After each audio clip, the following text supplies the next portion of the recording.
Any possible values of P plus Q plus R. ये इस साल का तीसरा ऐसा सवाल है जिसमें इन्होंने P plus Q plus R पूछा, लेकिन डिफरेंट तरीक़ों से।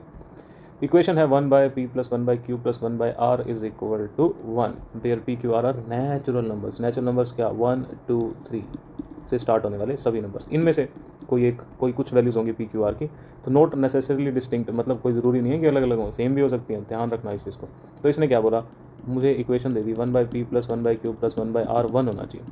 तो पी क्यू आर अलग अलग भी हो सकते हैं, सेम भी हो सकते हैं, कोई दो सेम भी हो सकते हैं, ये कंडीशन इसने दी है। तो सबसे पहले अपन स्टार्ट करते हैं। मुझे नहीं पता पी क्यू आर क्या है, क्या हो सकते हैं, कुछ भी हो सकते हैं। तो मैं सबसे पहले पी क्यू आर में एक चीज़ डिफाइन कर सकता हूँ कि या तो बराबर हो सकते हैं, बिल्कुल हो सकते हैं। अब ऐसे कर लेते हैं, एक कंडीशन डिफाइन कर देते हैं कि भाई जो पी है वो सबसे छोटा होगा, फिर क्यू पी और आर के बीच में रहेगा, इक्वल भी हो सकते हैं, ठीक है। तो इस कंडीशन को यूज़ करते हुए मैंने सोचा let P is equal to 1। अगर पी 1 हो गया तो 1/1 + 1/q + 1/r जो है वो 1 हो जाएगा, मतलब 1/q + 1/r जो है वो 0 हो जाएगा। तो ये वाली बात होगी गलत। क्यों? क्योंकि r और q जो है वो भी नेचुरल नंबर्स हैं, मतलब पॉजिटिव का सम 0 नहीं हो सकता। तो ये वाली कंडीशन हो गई गलत। सेकंड आते हैं, p को अगर मैं 2 ले लेता हूँ तो 1/2 + 1/q + 1/r is equal to 1। 1 - 1/2 तो 1/q + 1/r हाफ हो गया।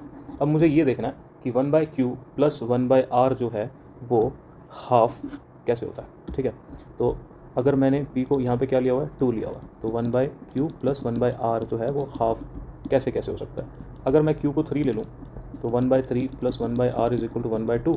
That implies 1/r is equal to 1/2 - 1/3, तो ये आ जाएगा 6। 1/6 1/r इज इक्वल टू 1/6। बहुत बढ़िया। तो एक कंडीशन मेरे पास आ गई 2 3 एंड 6।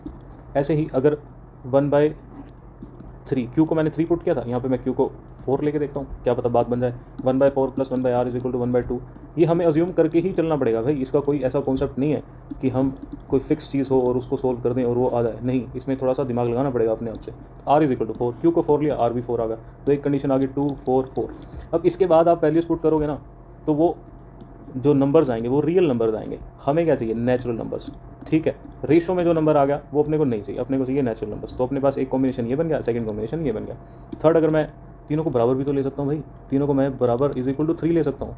कैसे? क्योंकि मुझे पता है 1/3 + 1/3 + 1/3 जो है वो 1 होता है। तो मेरे पास 3 कॉम्बिनेशन आ गए, 2 3 6, 2 4 4 और 3 3 3। अगर हम p की वैल्यूज़ 3 से ज़्यादा पुट करके सोल्व करने की कोशिश करेंगे तो वो नेचुरल नंबर्स नहीं आएंगे। ये आप अपने आप से सोल्व करके देखना। अब हमें क्या चाहिए? p + q + r का सम।